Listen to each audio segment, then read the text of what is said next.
পরামর্শ দিচ্ছি কিংবা নসিহত করছি, যেভাবেই মনে করেন,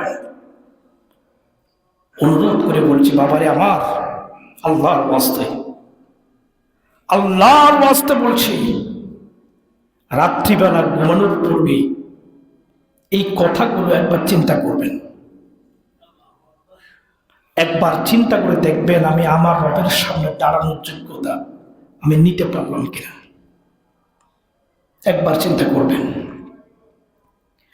আপনি যদি সঠিক মানসিকতার মানুষ হয়ে থাকেন, আপনি যদি সঠিক চিন্তাওয়ালা আল্লাহর গোলাম হয়ে থাকেন, আমি আল্লাহর নামে কসম করে বলছি, চোখের পানি আপনারা ধরে রাখতে পারবেন না। আল্লাহর কসম করে বলছি, যদি আপনার মন না ভাঙে, বুঝবেন আপনি মুসলমানই হতে পারেন নাই। প্রিয় বন্ধু আমার, এই কথা কেন বলছি? কারণ আল্লাহ পাক রব্বুল আলামিন আয়াতের মধ্যে যে প্রসঙ্গ তুলেছেন, তাফসীর কারকগণ তাফসীর করতে গিয়ে এই কথাগুলো এনেছেন।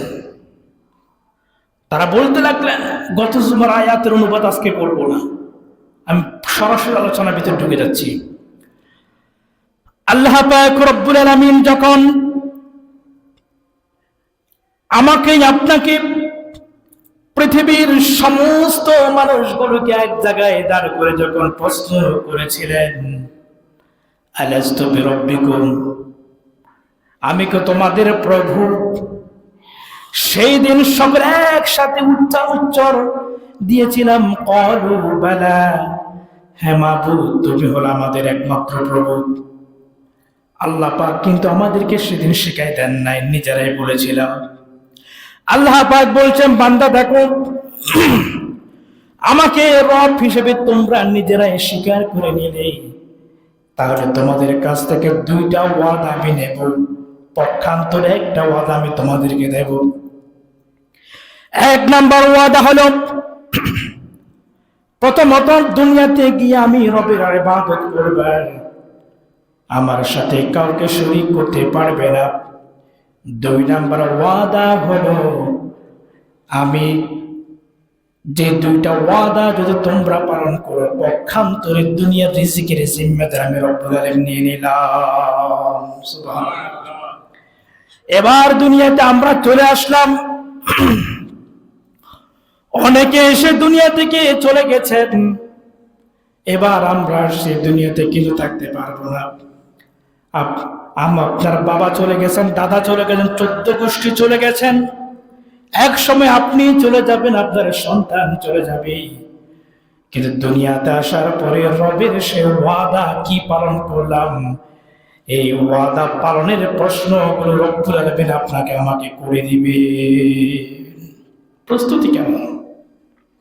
প্রিয় বন্ধুগণ আমার, সেই দিন আল্লাহ পাক রব্বুল আলামিন আয়াত নাযিল করেছিলেন, ওয়াশহাদাহুম আলা আনফুসিহিম, জমিন এবং ফেরেশতাদেরকে সাক্ষী রেখেছিলেন। আপনি যে রবকে স্বীকৃতি দিয়েছিলেন, সে রবের স্বীকৃতি 3 জনকে সাক্ষী রেখেছেন। কাকে? কয়জন? 3 জন। তোর মধ্যে প্রথম নম্বরের সাক্ষী হলো আপনি নিজে, আমি নিজে। প্রথম নম্বরের সাক্ষী হলো মানুষ নিজে।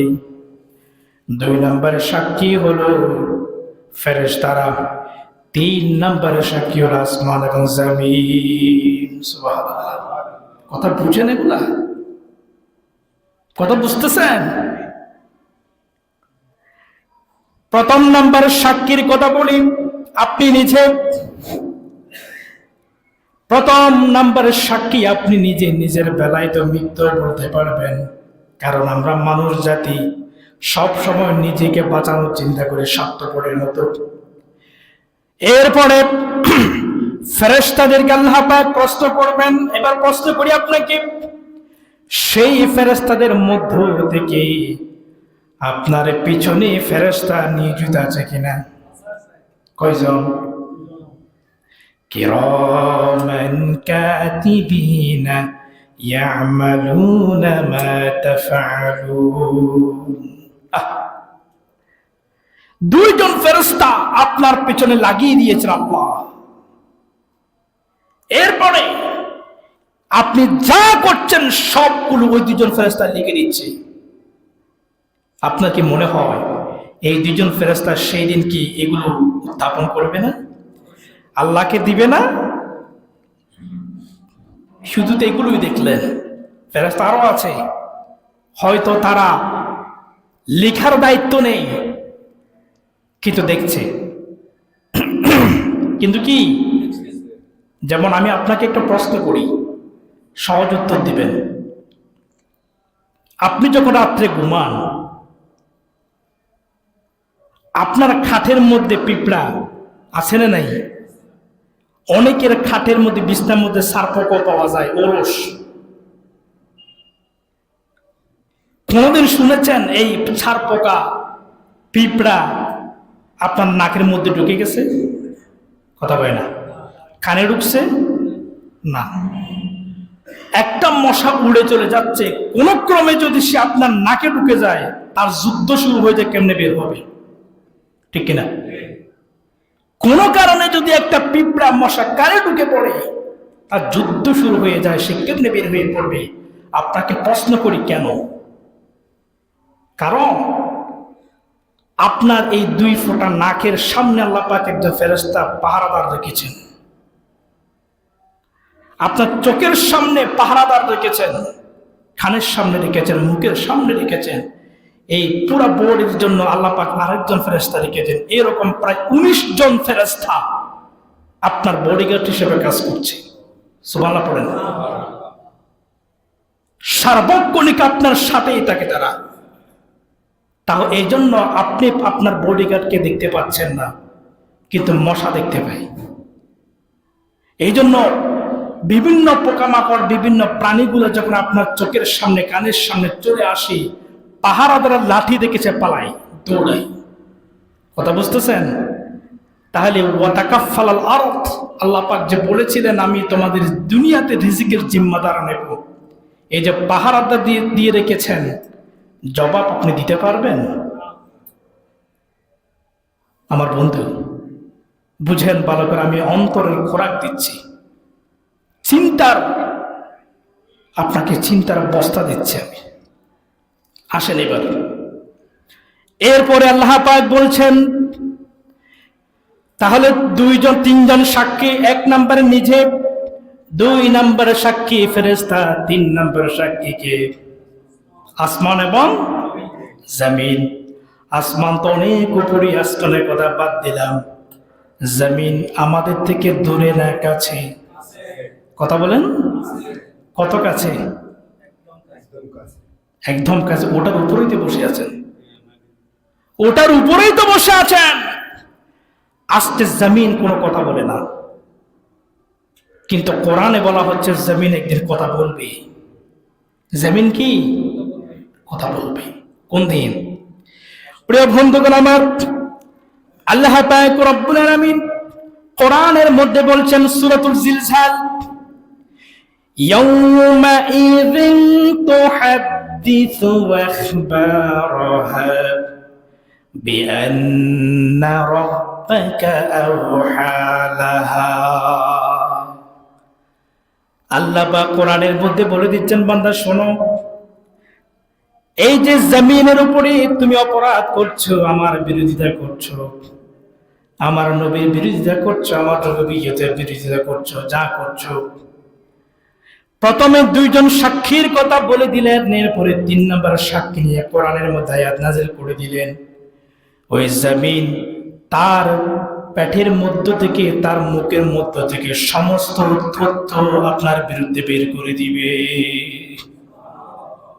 ইয়াউমাইযিন তুহাদ্দিসু আখবারাহা, আখবারাহা সমস্ত খবর, সমস্ত সংবাদ জমিন বের করে দিবে আপনার বিরুদ্ধে। আপনি জমিনের মধ্যে কি কি করতেছেন, কোন অপরাধ আপনি করতেছেন, এই যে জায়গায় আজকে বসে আছেন, এটাই আপনার বিরুদ্ধে সাক্ষী দিবে। সওয়াব করেছেন, আল্লাহ আমার এই অংশের মধ্যে দাঁড়িয়ে নামাজ পড়েছিল, কোরআন পড়েছিল। আপনি গুনাহ করেছেন, আল্লাহ এই আমার এই অংশের মধ্যে দাঁড়িয়ে সে আপনার বিরুদ্ধে কাজ করেছিল, আমি সাক্ষী দিচ্ছি। এই জমিন আপনার বিরুদ্ধে যাবে। বিশ্বাস হয়? আপনারা বিশ্বাস না করে দেখেন, তাফসীর ইবনে কাসীর থেকে আনলাম, আমি এটাই পড়ি, এগুলো আমাকে ঘুমাতে দেয় না। প্রিয় বন্ধু আমার, এখানে বাংলা সার্টিফিকেটও নাই, দেখছেন নি? বাংলার কিও নাই, সার্টিফিকেটও নাই, পুরোটা আরবি কিতাব। বন্ধু আমার, এই যে আল্লাহ পাক রব্বুল আলামিন বলছেন জমিনকে আমি সেদিন মুখ খুলে দেব, সে কথা বলবে। প্রিয় বন্ধুরা আমার, নবীকে প্রশ্ন করা হলো, নবীজি প্রশ্ন করছেন, যখন আপনাদের মতো করে আমার নবীজি সমস্ত সাহাবীদের মুখ সামনে নিয়ে আমার নবীজি সাহাবীদেরকে প্রশ্ন করলেন, ও সাহাবীরা, ক্বরা রাসূলুল্লাহ সাল্লাল্লাহু আলাইহি ওয়াসাল্লাম, রাসূল করিম সাল্লাল্লাহু আলাইহি ওয়াসাল্লাম আয়াত পড়লেন, ইয়াউমা ইযিন তুহাদ্দিসু আখবারাহা বিআন্না রাব্বাকা আওহা লাহা। যখন আয়াতটা পড়লেন, নবীজি পড়ার পরে সাহাবীদেরকে প্রশ্ন করলেন, ইয়াউমা ইযিন তুহাদ্দিসু আখবারাহা ক্বালা আতাদরুনা মা আখবারাহা। নবীজি সাহাবীদেরকে প্রশ্ন করলেন, সাহাবীরা, কোরআনের মধ্যে আখবারাহা যেটা বলা হয়েছে সেটা সম্পর্কে তুমি কিছু জানো নাকি, কিছু বুঝো নাকি? এরপরে সাহাবা উত্তর দিলেন, ক্বালু আল্লাহু ওয়া রাসূলুহু আ'লাম। সাহাবার উত্তর দিলেন, ইয়া রাসূলুল্লাহ, আখবারাহা সম্পর্কে আল্লাহ এবং তার রাসূল সবচেয়ে বেশি ভালো জানেন। আমরা কিছুই জানি না, যিনি জানেন তিনি হলেন আল্লাহ, তারপরে যিনি জানেন তিনি হলেন রাসূল। অতএব ইয়া রাসূলুল্লাহ, এই সম্পর্কে তথ্যগুলো আমাদেরকে দিয়ে দিন। এরপরে নবীজি বলছেন, ক্বালাত ফাইন আখবারাকা আন তাশহাদা আলা কুল্লি আবদিন ওয়া উম্মুহু বিমা আমিলা আলা যাহরিহা আমিলা কাযা কাযা ইয়াওমান কাযা কাযা, হাযিহি আখবারুহা। কিয়ামতের দিন আল্লাহ পাক রব্বুল আলামিন যখন তোমার হিসাব নেওয়া শুরু করবে, তোমার হিসাব যখন নেওয়া শুরু হয়ে যাবে, আল্লাহ পাক বলছে, বান্দা, তোমার পৃথিবীতে 60 বছর সময় দিয়েছি, 50 বছর সময় দিয়েছি, তোর মধ্য থেকে তুমি দুনিয়াতে যাওয়ার পূর্বে আমি রবকে কথা দিয়েছিলাম, আমি রবের ইবাদত করবা, ওয়াদা দিয়েছিলাম। জমিনে যাওয়ার পরে কতটুকুন ওয়াদা তুমি পূরণ করেছো? তোমার ওয়াদা পূরণ করার জন্য, তোমার ওয়াদা সম্পূর্ণ করার জন্য আমি রব্বুল আলামিন তোমাকে 60 বছর সময় দিয়েছি, 100 বছর সময় দিয়েছি। এই সময়গুলোর মধ্যে তুমি কি কাজ করেছো আমাকে একটু বুঝাও, আমাকে বলো। সেই দিন আপনি যখন কথাগুলো বলবেন, এক পর্যায়ে আল্লাহ পাক রব্বুল আলামিন বলবেন, তুমি চুপ করো, কারণ দুনিয়াতে আমি আরেকজন সাক্ষী প্রস্তুত রেখেছিলাম, তাকে একবার বলার সুযোগ দিই। জমিনকে বলবেন, জমিন তুমি কথা বলা শুরু করো।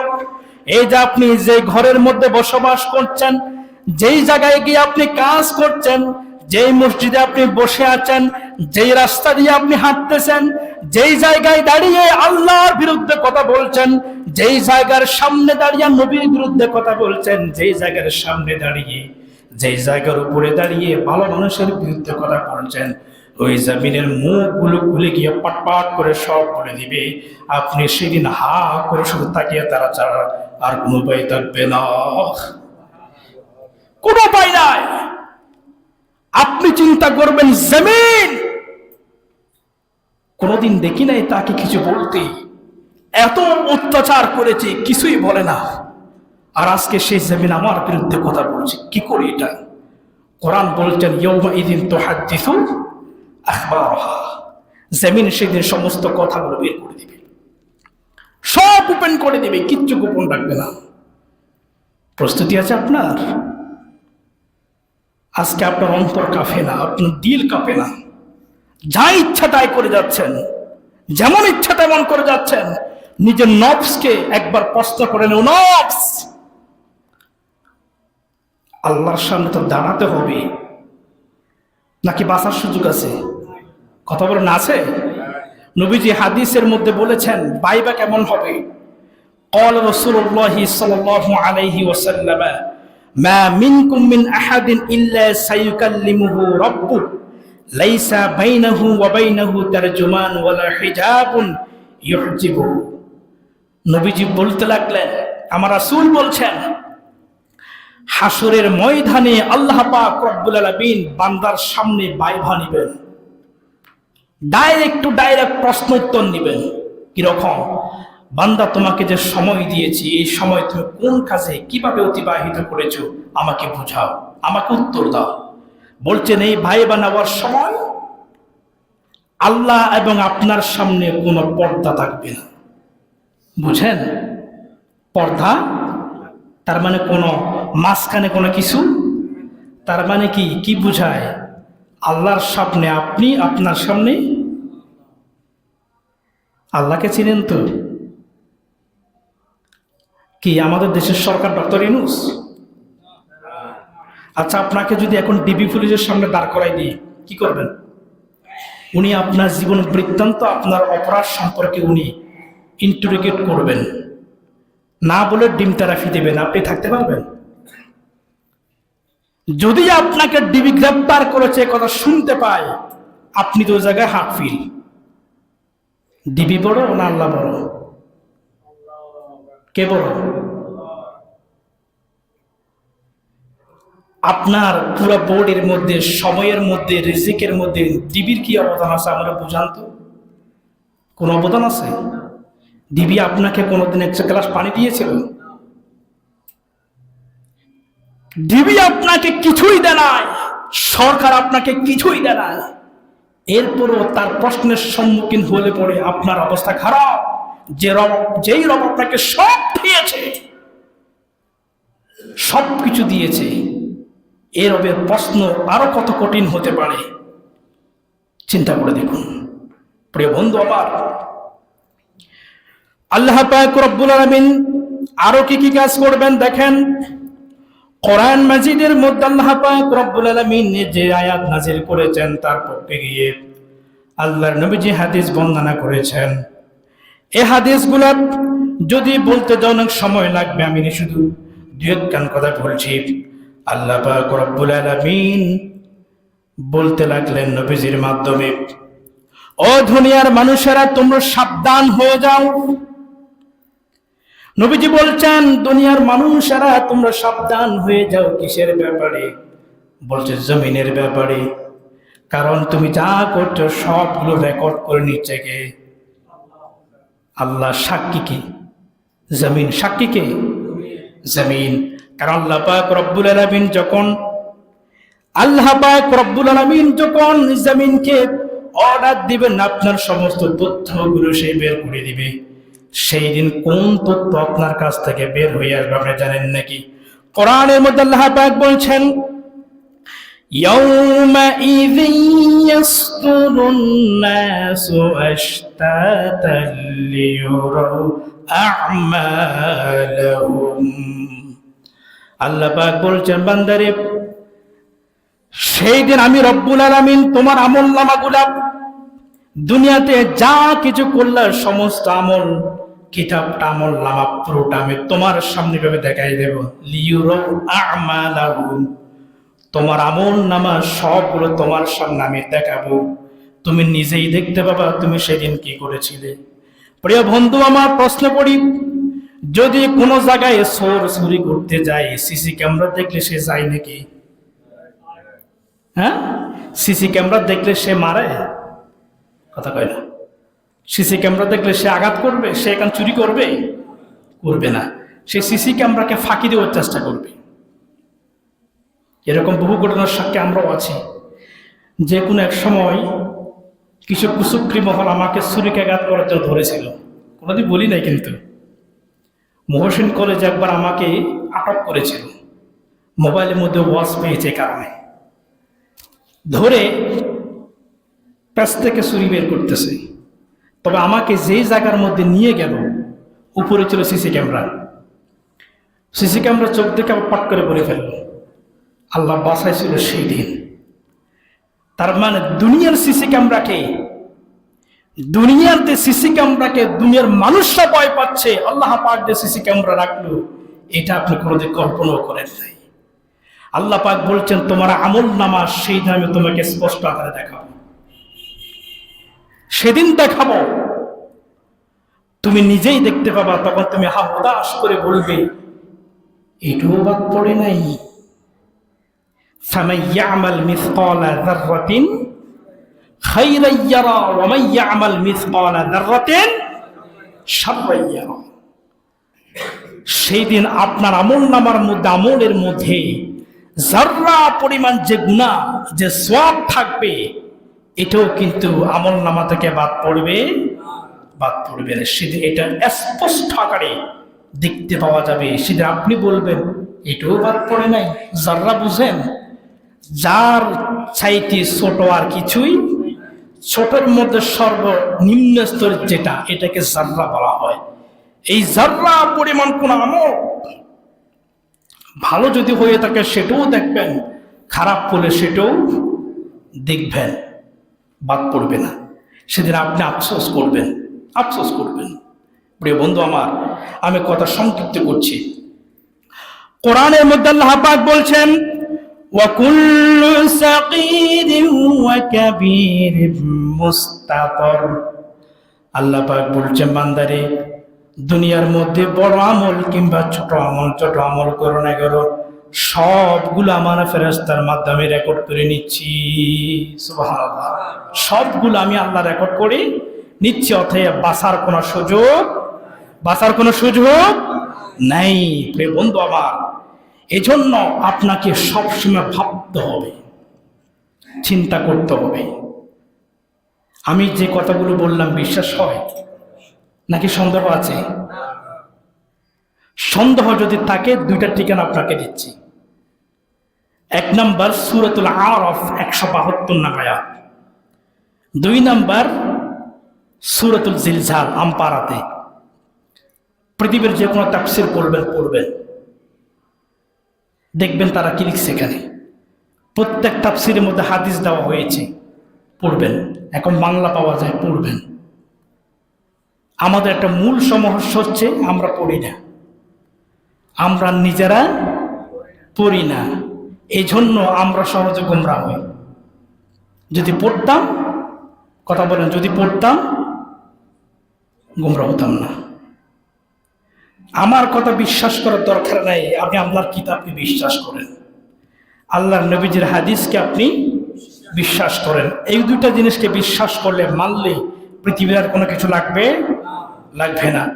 এবার আপনার চিন্তার বিষয় হলো, আপনি রাত্রে ঘুমানোর পূর্বে, যখন ঘুমাতে যাবেন, ঠিক তার পূর্বে চিন্তা করবেন যে আজকে সারা দিনের মধ্যে, পুরা দিনে আমার ভালো কাজের পরিমাণ কতটুকুন হয়েছে, খারাপ কাজের পরিমাণ কতটুকুন হয়েছে।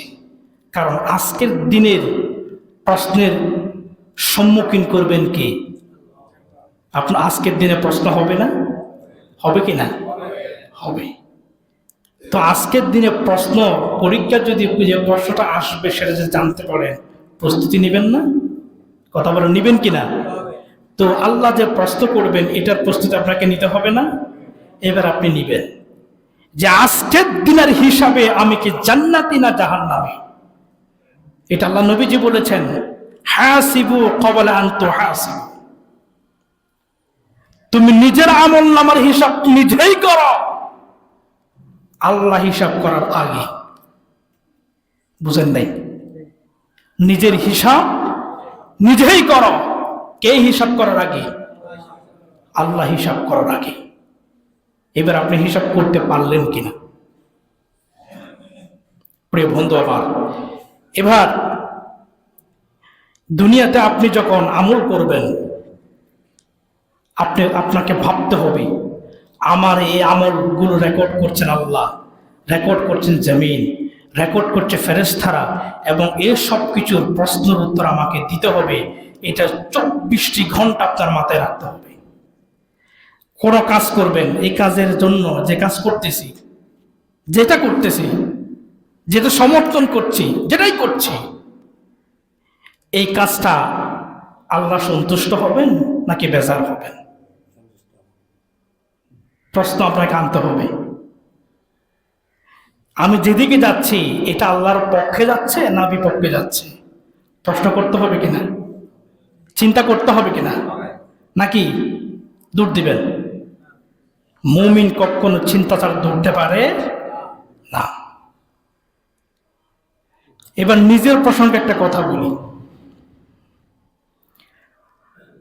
আমি অনেক প্রশ্ন পাচ্ছি, অনেক পরামর্শ পাচ্ছি, হুজুর এভাবে করেন, এইভাবে করেন। আমি আপনার কথার সাথে একমত হওয়ার জন্য হাজারবার চেষ্টা করি, কিন্তু কোরআন এবং হাদিস তো আপনার সামনে, ঠিক কিনা? আমি নিজেকে প্রশ্ন করি, আমার যে প্রস্তাব আমি পেয়েছি এটার মাধ্যমে আল্লাহ খুশি হন না বেজার হন? আমি এটা চিন্তা করি। কারণ আমার বাইবার সময় আপনি পাশে থাকবেন না। আমার চিন্তা আমাকে কুড়ে খায়। আমি নিজেকে কেমনে বাঁচাবো? নিজেকে বাঁচানোর ধান্দায় আছি, চেষ্টায় আছি। এ কারণে অনেক সময় আপনার কথা আমি নিতে পারছি না, বুঝতে পারি। তাই বাইরে আপনি যতই আমাকে বুঝান, কোরআন হাদিস আমাকে যেটা দিয়েছে আমি সেটার বিরুদ্ধে একবারের জন্য যেতে পারবো না। এই কোরআনের পক্ষে থাকার জন্য নবীজি কি মক্কায় থাকতে পেরেছেন? কথা বলেন, পারিয়েছেন? যেখানে নবীজিকে এলাকা চাপতে হয়েছে, আমি কে? পৃথিবীতে নবীজির মতো ভালো মানুষ আরেকজন দেখা আছে? সেই নবীজি আঘাত পান নাই, ধাপ ভাঙ্গে নাই, শরীরের প্রতিটি অংশ থেকে রক্ত ঝরে নাই। আমি কে? আপনি কি? আপনি কি নবীর চাইতে বেশি গুরুত্বপূর্ণ হয়ে গেছেন? এক। দ্বিতীয়ত, ডিভাইডেড যেগুলো হয়, ইসলামের মধ্যে বিভক্তি, আমি এটার পক্ষে মোটেও নই। আল্লাহ সাক্ষী, আমি মোটেও নয়। এই জন্য আমাকে যে যেখানে যেতে বলে কোরআনের পক্ষে আমি সেদিকেই যাব। আপনি আমাকে আটকাতে পারবেন না,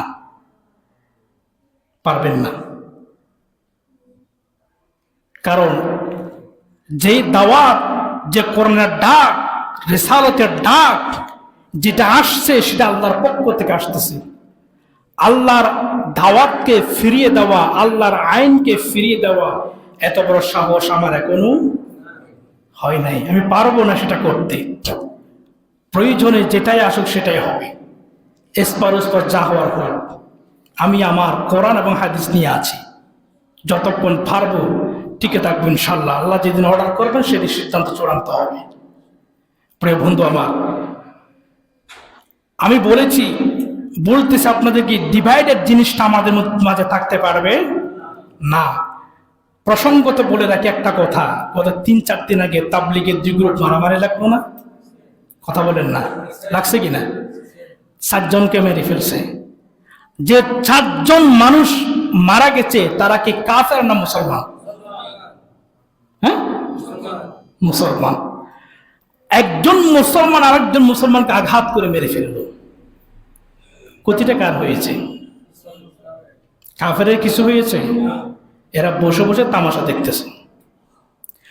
মুসলমানকে যদি কাফেরও মারে, মুসলমানকে যদি ইহুদিও মারে, মুসলমানকে যদি ইসকনও মারে, আবার সেই মুসলমানকে যদি মুসলমানও মারে, চিন্তা করছেন? এই প্রশ্ন যদি আল্লাহ আপনাকে করে, কিরে বেড়া, তুই তো মুসলমান ছিলি, তোর দায়িত্ব ছিল বাকি মুসলমানদেরকে হেফাজতের চেষ্টা করা। কারণ মুসলমান মায়ের পেটে ভাইয়ের চাইতে আরো বেশি আপন।